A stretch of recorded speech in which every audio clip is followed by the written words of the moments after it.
Hello, welcome to the program The Law of the People and Governance here on Spectrum Television. My name is Rachel David White. This is a program that bridges the gap between the government and the people. Today on the program, we'll be looking at what is trending in Nigeria today, and that happens to be the Supreme Court's judgment. Well, yesterday we discussed a little about it, and of course today is one of the days that so many Nigerians were anticipating, and of course the PDP and the Labour Party were hoping to reclaim their lost mandate. Well, I would like to term today as the day that the war is finally over. Of course, you know the kind of war I'm talking about. So let governance begin. Well, the first report we'll be looking at today I would like to call this good news to some people, and I don't know how it sounds to others. Well, the Department of State Services, DSS, yesterday evening freed Abdul Rashid Bawa, the former chairman of the Economic and Financial Crimes Commission, EFCC. Bawa reunited with his family amid celebration shortly after his suspension by President Bola Tinubu. Although DSS spokesman Peter Afunaya said Bawa arrived DSS office to honor an invitation, he was not allowed to leave until after 4 months. Afunaya said the invitation by the Nigerian Secret Police relates to some investigative activities concerning Bawa's tenure as EFCC chairman. The presidency and the DSS did not disclose the outcome of its investigation on Bawa as of the time of filing this report. While Bawa's removal from office follows a similar pattern that previous EFCC heads Ibrahim Magu, Ibrahim Lamorde, and of course Farida Waziri were also removed. President Tinubu a week ago appointed a new EFCC chairman, Ola Olukayede, to actually replace Bawa. Okay, so I'd like to just pause and then talk a little about this, of course, before we bring our guests or move forward. Remember that ever since Bawa got into custody, we have been hoping that we'd see, get statement or information concerning anything that was ongoing. But I remember some time ago, it was reported that he had refused to give any statement or write anything down, and then he was moved to another undisclosed location, and here we are seeing that he is freed. Now the question is, has he been vindicated? What were the questions he was asked? What were the bases in which he was arrested? What was he accused of? Has he finally, proven himself not guilty enough to be freed and all of that? So those are the questions that are just surrounding his release as well. I know it's a big news for so many Nigerians. Of course, his family as well would be so happy to have him back. Okay, so away from this, we'll be moving straight to look at another story. Well, the former Niger Delta militant leader Asari Dokubo expressed his frustration over President Bola Tinubu's recent appointments. Dokubo voiced his concerns in response to Islamic cleric Sheikh Gami's call to remove Nyesom Wike as the minister in charge of the Federal Capital Territory. Well, in a viral video, the ex-Niger Delta warlord criticized the one-sided appointments made by President Tinubu, stating that they make Lagos appear to be the only state in the country. Well, Dokubo, who had campaigned for Tinubu due to his past achievements, argued that the current appointments set a very dangerous precedent. Dokubo vehemently stated that a Muslim ticket was voted for by the Nigerian people, and they know who Ahmed Bola Tinubu is. Many of them are aware, according to him. He says, I did not vote for Ahmed Bola Tinubu because he is a Muslim. Well, the going appointments are skewed. The president must realize that the appointment he is making as if Nigeria is only Lagos is perilous. Those were his words. He also urged the president to reconsider the appointments, emphasizing that the country belongs to everyone. Don't forget that President Bola Tinubu has recently been criticized. Of course, he has been accused of urbanization, having especially the Yorubas, occupy some sensitive positions in government. Well, this is also some of the report we'll be looking at, X-raying in the course of our show today. Finally, the hottest one, the Supreme Court on today, this morning actually upheld the victory of President Bola Tinubu in the February 25th presidential election. Well, the Apex Court in its ruling dismissed the appeals by the presidential candidates of the People's Democratic Party, PDP, Atiku Abubakar, and his Labour Party counterpart, Peter Obi. On the whole, having resolved all the issues against the appellant, of course, according to the judges, and a view that there is no merit in the appeal and it's thereby it was actually dismissed. Justice Ian Okoro says that in his view there was no merit in the appeal, and so he dismissed it. And he said the judgment of the court delivered on September 6, 2023, affirming the election of a second respondent as the duly elected president of the Federal Republic of Nigeria is hereby affirmed. The appeal brought by Peter Obi was actually dismissed in 5 minutes, while the Apex justices held that the issues for determination was same as that of Atiku's appeal, except for issue 4, which had to do with double nomination of Kashim Shettima. It went ahead to dismiss appeals, saying that it would not go over to repeat what it had treated before now. Meanwhile, President Bola Tinubu, his assurance to his appointees is seen as a gesture of confidence and stability within his administration, providing job security to those who serve in critical positions. President Tinubu was represented at the Apex Court by his Chief of Staff, Femi Gbajabiamila, the National Security Advisor, Malam Nuhu Ribadu, and his son, Sheyi Tinubu. And reacting to these, Obi Ezekwesili, a former Minister of Education, has declared that the fight has just begun following the Supreme Court's judgment that upheld President Bola Tinubu's election in the February 25th presidential election.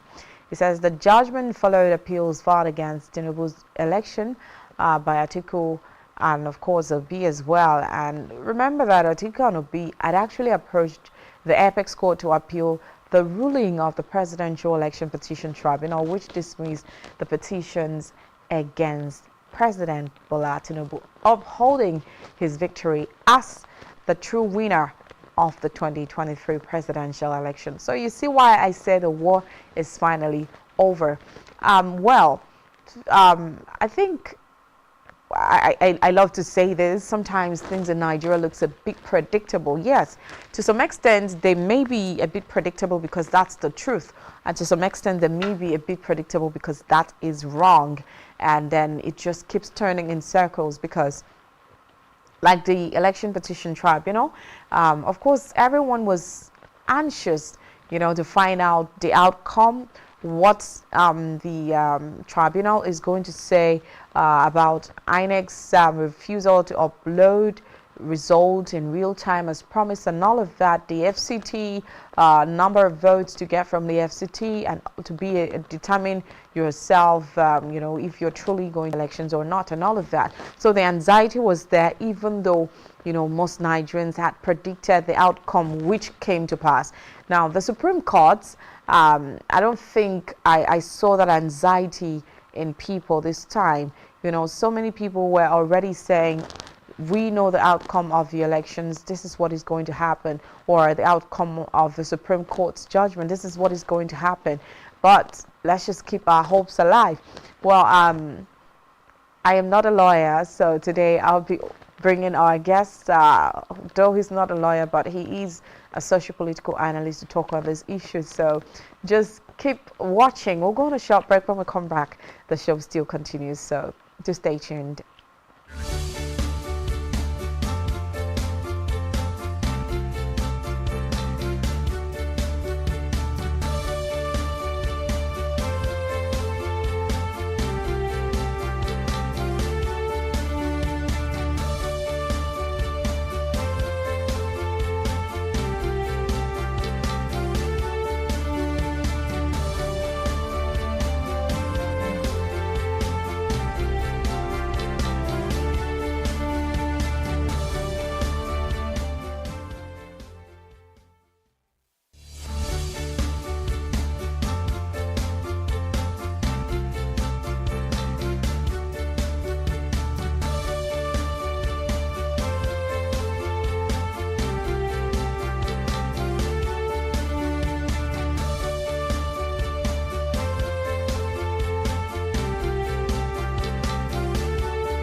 we've concentrated on schooling Nigeria, the people, an inclusive one for that matter. And the judgment of the Supreme Court put a stop to shenanigans, put a stop to innuendos, put a stop to lies or trial in the media and public place. The court has demonstrated indivisible commitment to rule of law and humanity, and their commitment to do justice for all Nigerians, regardless of ethnic, religious, or any other biases. This moment, we've concentrated on schooling Nigeria.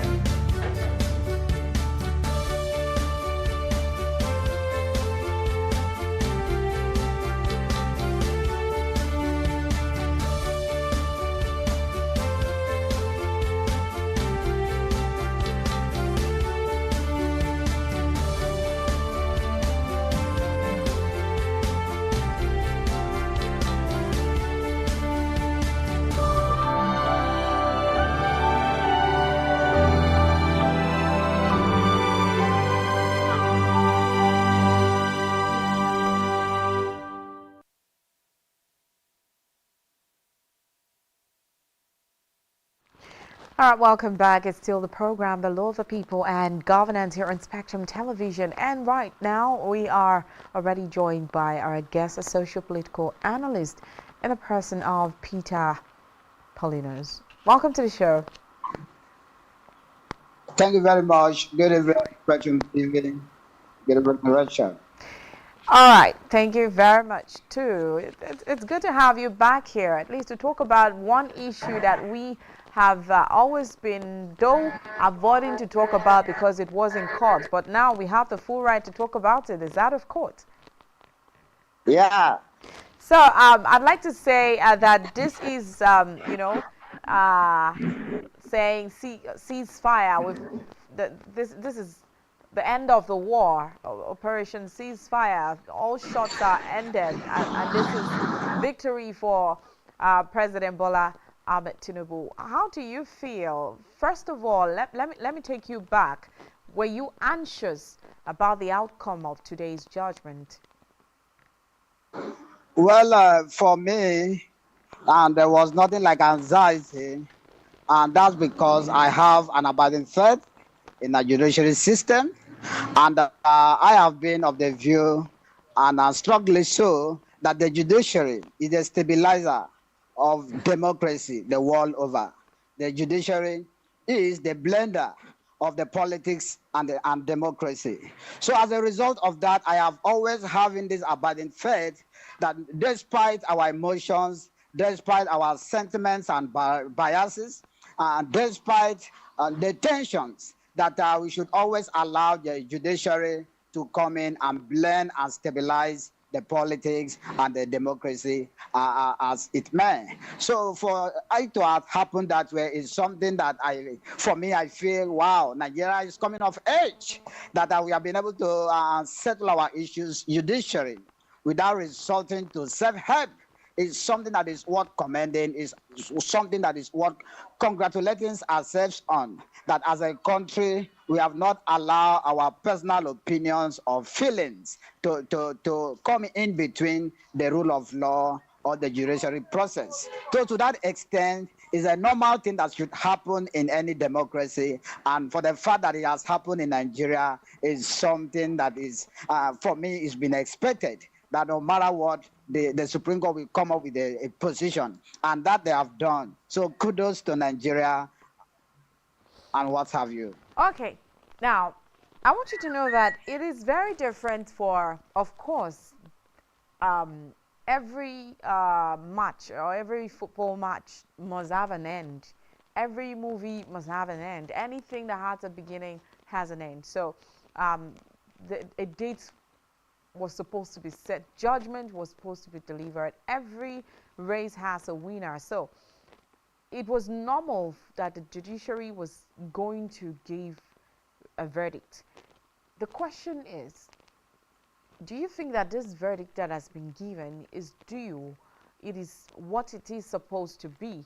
Now, I want you to answer that question based on what are the things that were presented to the court. What are the accusations leveled against the president, and then how, according to law, how is this allegation supposed to be treated? Okay, I know you're not a lawyer, you may not quote the law like that, but how, I just want to know your take. Well, to the best of my knowledge, and cases in law court are adjudicated or decided on the facts before the court.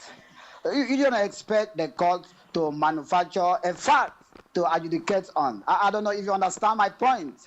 And on this issue, the matter that the Supreme Court or the learned judges of the Supreme Court sat on was to look at the prayers by the various parties at the tribunal level. I don't know if you understand my point. So for any party to have come up with fresh facts is something that we all know. We don't need to be lawyers. We know that appeal court, for the fact that its role and functions as far as this matter was concerned was that of appellation, was that of appellate. I don't know if you understand my point. There was no way the Supreme Court was going to give room for fresh issues and cases to be instituted. And that was on that ground, it was on the strength of that knowledge that I said on this program some days ago that the Supreme Court, owing to the fact that the matter to look at was purely appellate, that there is no how they were going to look at fresh cases. And that is what has just played out. And for that, for me, I feel the Supreme Court is doing nothing but abiding by the constitutional provisions that set it up. So the issue of whether you expected it or not, I don't think it has come in here, because I have been of the view that irrespective of my emotions, irrespective of my wishes, why approaching a court of law? You should approach it. You do so with an open-minded. You don't do that with a predetermined end. Otherwise, you'll be trying to, whip the courts to tow your path, and that will be dangerous. So for the fact that the matter seems to have come to an end today, and there is no bloodshed, and there is no anarchy, there is no lawlessness, that we still have a country called Nigeria, is something that is worth commending.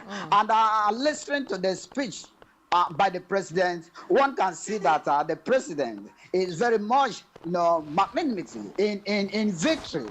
He has extended an olive branch to all Nigerians at large, and Peter Obi and His Excellency Alhaji Atiku Abubakar in specific, to join him in the act of nation building.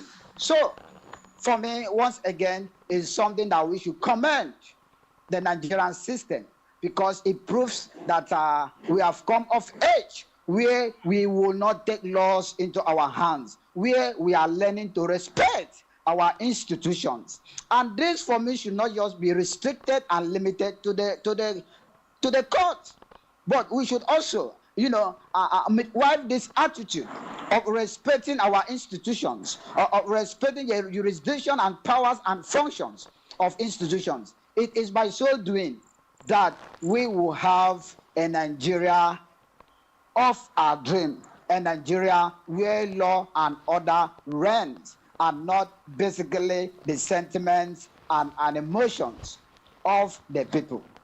So that's my take. That's the perspective with which I'm looking at it.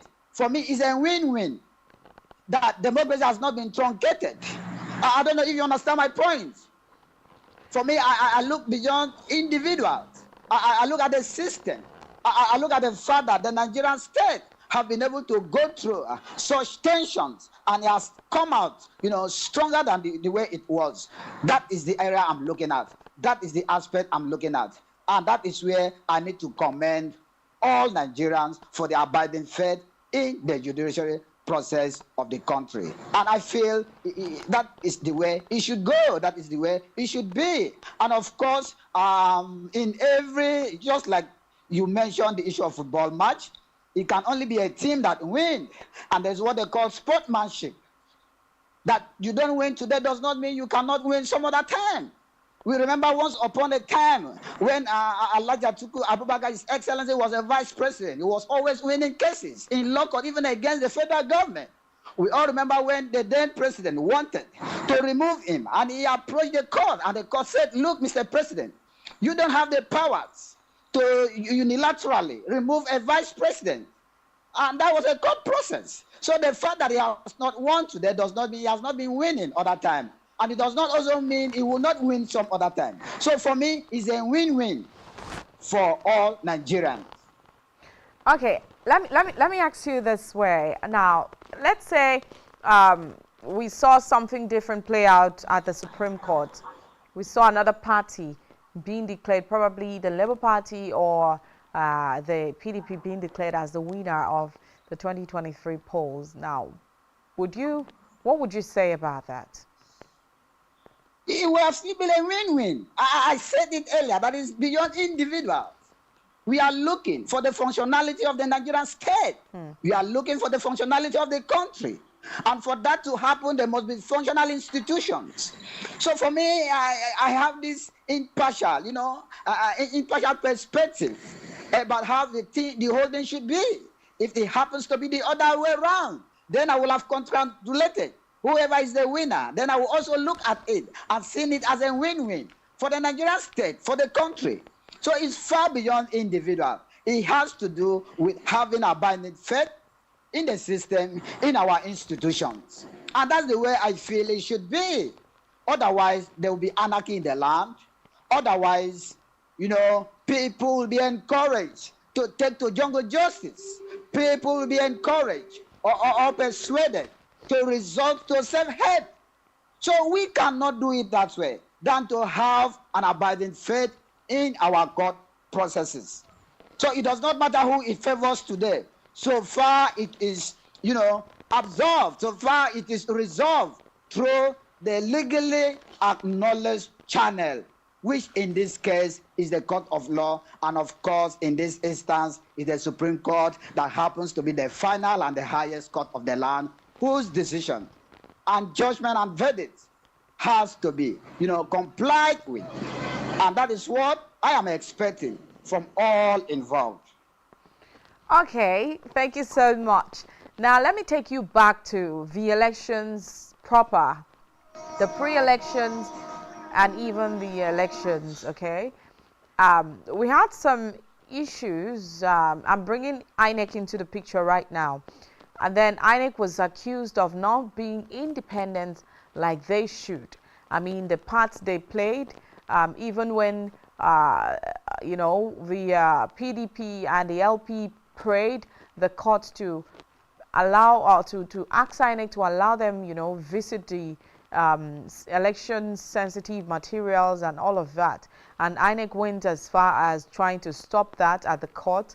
Now, what part do you think INEC really played in this election? Do you have any point you would like to note? Because elections are coming in few days from now. November is already around the corner. We are expecting elections in 3 different states.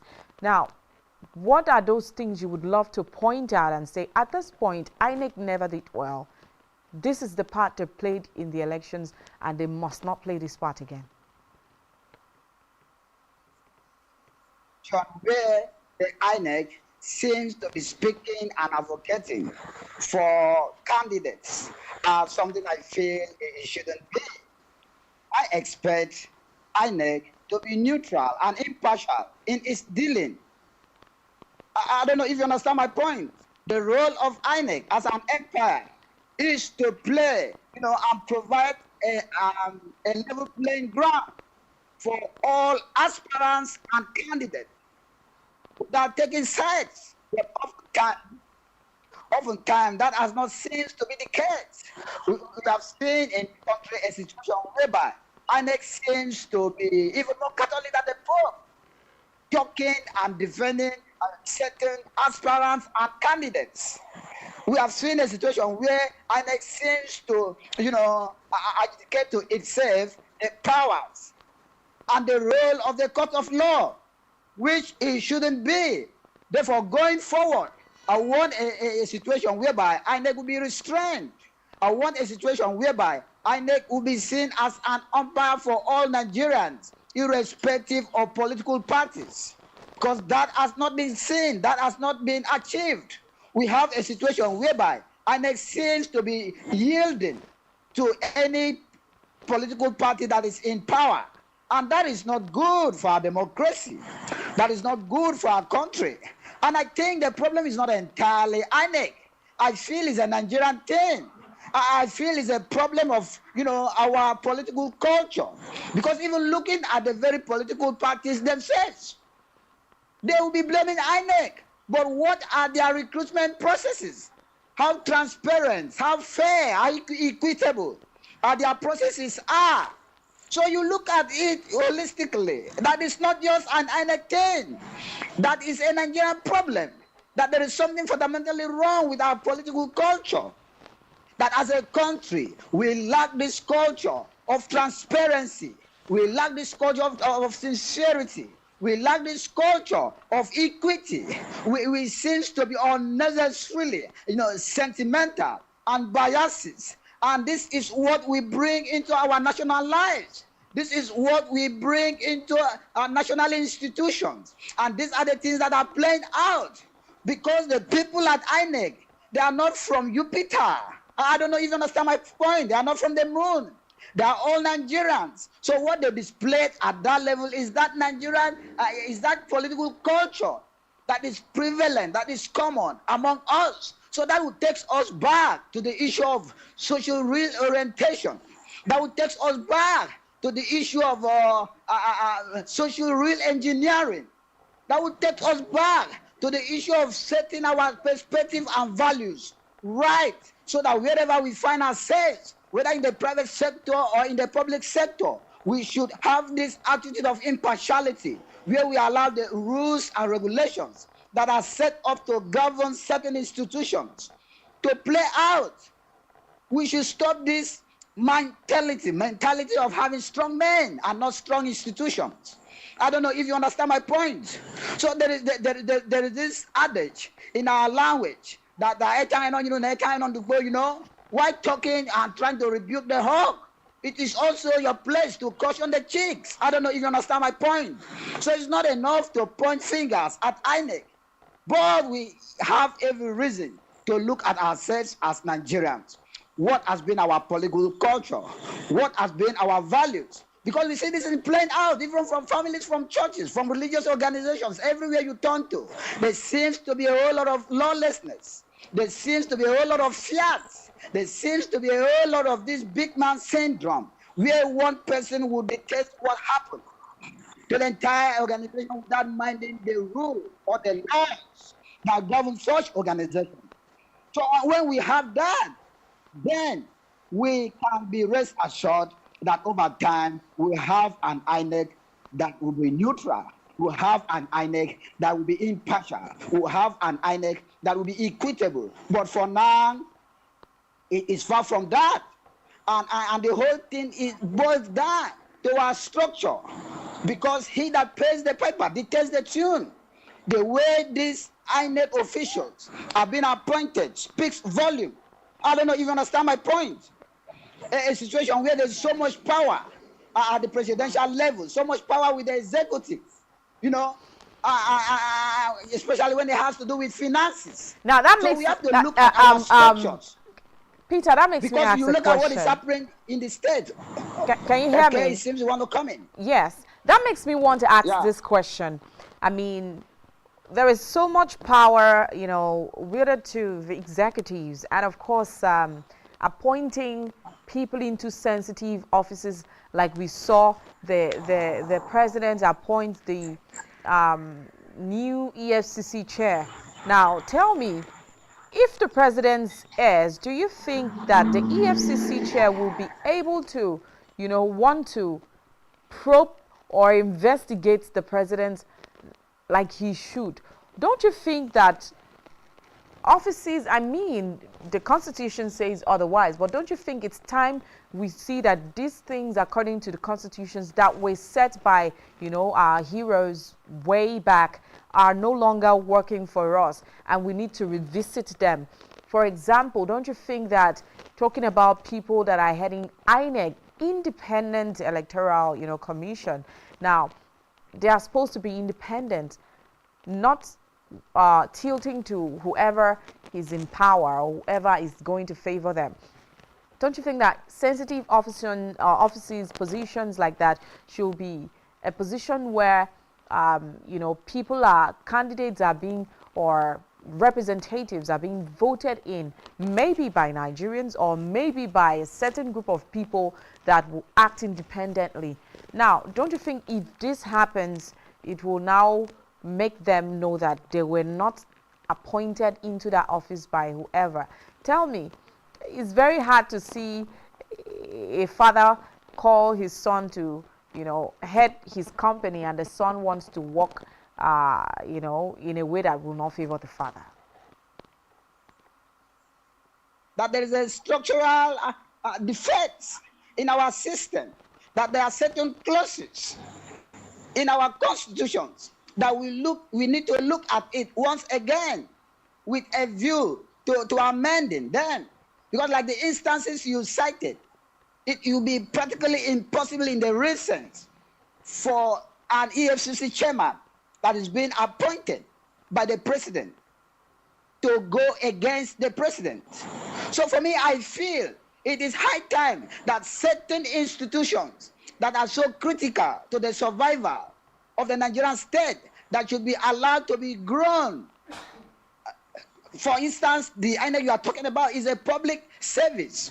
So what stops the government or the Nigerian people from allowing the public servants that are in that institution to grow even to the level of heading that institution without an unnecessary interference by the executive or the president? Because as the saying goes, he that pays the piper dictates the tune. For the fact that the president will continue, or the executive will continue to be the one appointing, will continue to be the one, you know, provide appropriating money, finances for them, then there's always going to be a compromise. So it's a structural thing that we should look at it. It's a structural thing that we should sit down and try to midwife the kind of system that we feel will be fair to all 90s now. If we continue the way it is now, INEC will continue to be loyal to the government that is in power, because it is the government that is in power that must have brought in the leadership, the leadership of the leadership of the institution in place. So they are tempted to be loyal to the persons that appointed them, because they see it as a favor. They feel they owe their loyalty to the person that appointed them, and not to the Nigerian people. So that's exactly the problem we are having. And until we correct that structural problem, that structural defect, we'll continue to have this problem. So that is the way it is, in a more pragmatic ways and manners. We can't do otherwise. Otherwise, we'll continue to have what we have been having.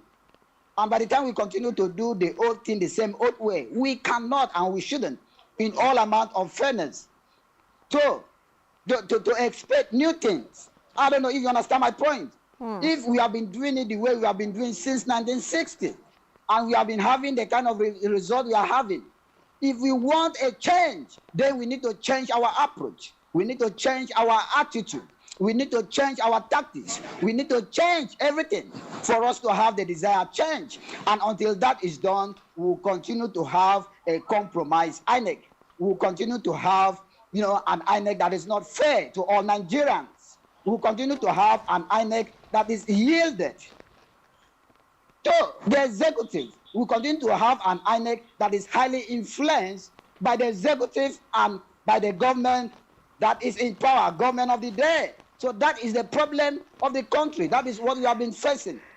And it calls for us sitting down to look at it holistically and amend certain laws, certain clauses in our constitutions that will allow us to have the independent INEC that we are looking at. Otherwise, we will continue to have an independent INEC that is just a nomenclature, that is just on paper, and not an independent institution in practice and in action. Okay, listening to you carefully, I think you're trying to balance both sides, and I mean, that is quite cool. Let's quickly move away from that now. I may still come back to, talking about that, but we have the next 15 minutes or less to wrap it up. So let me get to touch other points.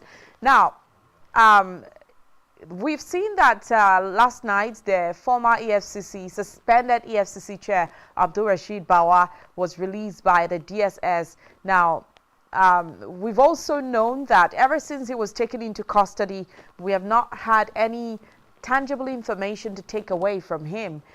He has withheld information and then has refused to say anything according to the DSS until his release. And don't you think that asks questions as to why was he arrested in the first place? He was invited for questioning and he was detained up until last night. And then if he was accused of something, has he been vindicated? I mean, what led to his release and all of that?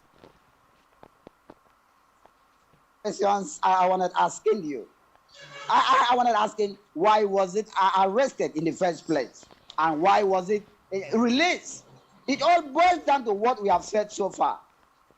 That the whole thing seems to be political.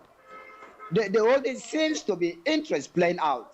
The whole thing seems, to be the influence of executives playing out.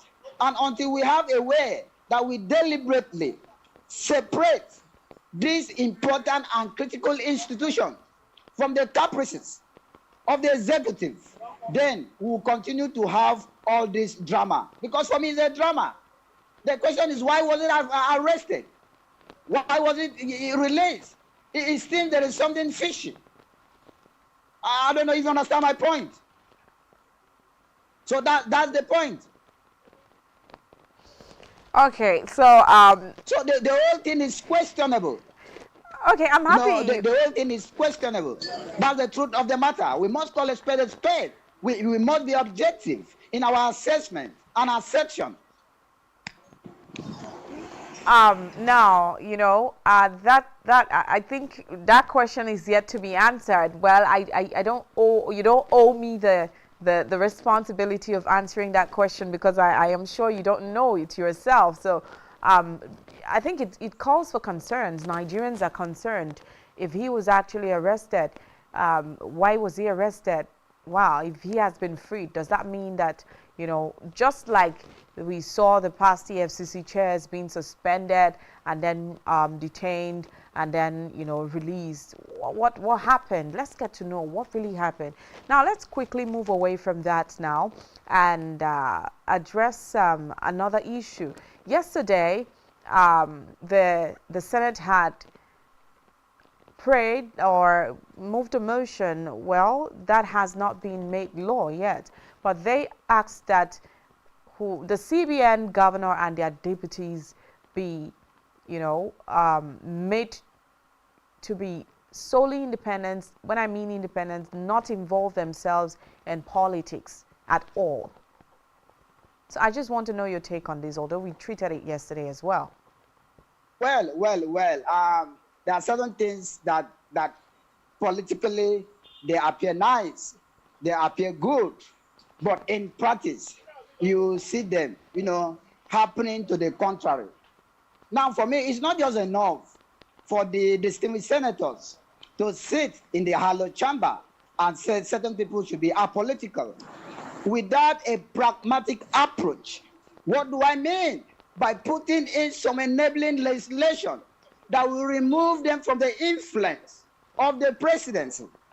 As far as the presidency is still in charge of nominating and appointing who is a civilian governor or deputy, then they will continue to be answerable and loyal to the person that appointed them.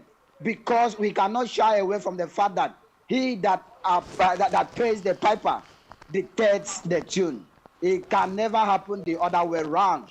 But if their recruitment process is free from executive interference and influences, then you can expect some level of independence from them.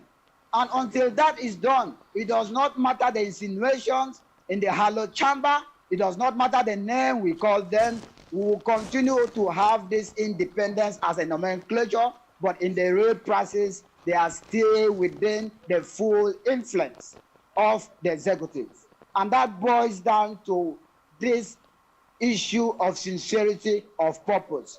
How sincere have we been, whether at the position of leadership? Because some of the things we do in this country, I don't seem to understand. Just like when the then administration of the then president, Obasanjo, decided to change the name of this institution from NEPA to Power Holding. I asked Nigerians and I asked myself, was never with the name. The problem was structural. The problem was attitudinal. It was never the name. So changing a name has not changed anything. Or has it? I don't know if you understand my point. The same thing goes to the CBN governor. The same thing goes to the EFCC chairman. The same thing goes to the ICPC chairman. The same thing goes to other heads of parastatals, agencies, and institutions of government. Until there are enabling legislations that will make them practically independent, then they will continue to dance to the directions and continue to yield to the body language of the person or quarters that appoint them. That is the way it goes in the real true sense of it. Well, I mean, I must say again, you've tried to be balanced on both sides. And of course, talking about that issue, it's almost the same question I asked yesterday. Does it mean that because they are not openly vying for political offices that they have no business in politics? Now, it still boils down to who is appointing who. Are we not supposed to revisit our constitution? Are we not supposed to, strike out the way in which we bring our leaders into office? Let's even talk about, the whole issue of having to take our president to court. I'm saying our president because he has been declared free, and of course he holds that title with full authority, President Bola Ahmed Tinubu. Now, there are so many things that comes up, so many, the Chicago State University saga, and then we had the FBI, release of his records and all of that. Now, it makes me ask one question. Shouldn't we get to a point where we ask ourselves, oh, this person is coming out to be our leader. This person is declaring interest to become the president or the governor or the Senate president. This is a time for us to sit back and dig up things about this person. Is this person clean? Is this person, would I say, is this suitable enough to be our president, to be our governor, to head as one institution or the other? Why do we wait until, we see that the person has won and then we try to bring the person down by digging up things? It still makes us know that it's politically motivated. So it's not done with a clean interest of the people at heart. The point there, like the Chicago saga and other things you are talking about, those things were not before the tribunal. I don't know if you understand my point. Those things were not instituted at the tribunal. Those prayers were not made by those parties concerned. So for them to have brought them up, it seems to be an afterthought which does not have a place in the law court. You don't approach an appeal court or a court that has an appellate jurisdiction and you try to turn it to the court of first instance. It will amount to you trying to, compel the court to work against its powers and jurisdictions and functions. And that will lead to certain illegality in the system. I don't know if you understand my point, so we should understand this and not necessarily allow our sentiments to play out. Having said that, that simply means there are certain actions that the citizens or other players should take before election proper. I don't know if you understand my point. Election is a process. You have the pre-election, you have election and the post-election. So checking of qualifications, credentials, and these things as happened has opened the eyes of Nigerians, letting us know that anybody that throws up himself or herself for leadership, Nigerians should take it upon themselves, especially the members of the fourth realm, the journalists. Now that is where your jurisdiction falls in. That is what we call an investigative journalism. They should take it upon themselves to investigate the credentials so submitted by these people. They should go as far as visiting these institutions. It might be costly, but then it will help to enrich our democracy. It will help to to sanitize the system. And if we do that, it will actually help us to avoid the kind of things that we are witnessing. So trying to bring things that should be checkmated, things that should be investigated, things that should be handled at pre-election phase to the election or post-election phase will always lead to a dilemma. And that is exactly, it will lead to a dilemma and dissatisfaction. That is exactly what we are facing. And of course, I'm of the view that the learned judges, should not be blamed for what has happened, for our failure as Nigerian people, for our failure as citizens to screen the people that have come up to lead us. Because oftentimes we feel it's none of our business. We feel it's their thing.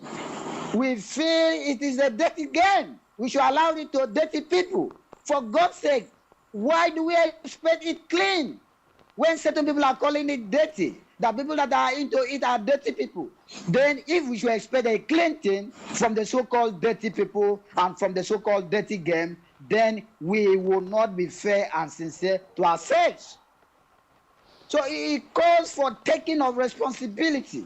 It calls for being responsible and responsive citizens that will not just fold hands to castigate, that will not just fold hands to complain, but that will be rightly involved in the processes that leads to the recruitment and actually emergence of leaders that will lead us, knowing fully well that the actions or inactions of our leaders has a way to affect us directly or indirectly. Therefore, it's a collective thing that we should wake up and take ownership of the leadership processes of our country. Okay. By so doing, the system will be sanitized. By so doing, a new system will emerge. A new system will be created.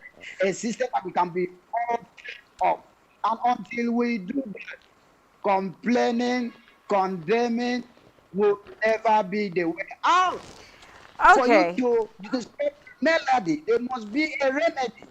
I don't know if you understand my point. You don't just wish a melody to be raised without a remedy. Okay. Thank you so much. Thank you so much. Melody are perpetrated by the leaders. Thank you. Thank you so much for joining us on the show today. Thank you. I must say, it's wonderful having you again, Paulinus Peter. Thank you very much. It has always been my pleasure. And let me once again give it to the Spectrum TV for being responsible and responsive, for being a brand that we can all be proud of. I must say congratulations and kudos and keep up the good work. Thank you so much. All right, back to the people. It's been the program, The Love of People and Governance here on Spectrum Television. And this is where we close the curtains for today and for the week on this show. Thank you so much for staying glued on your favorite TV, Spectrum Television. Don't forget to follow us on social media and also subscribe to our YouTube channel, all of which you can find on our website, spectrumtvlive.ng.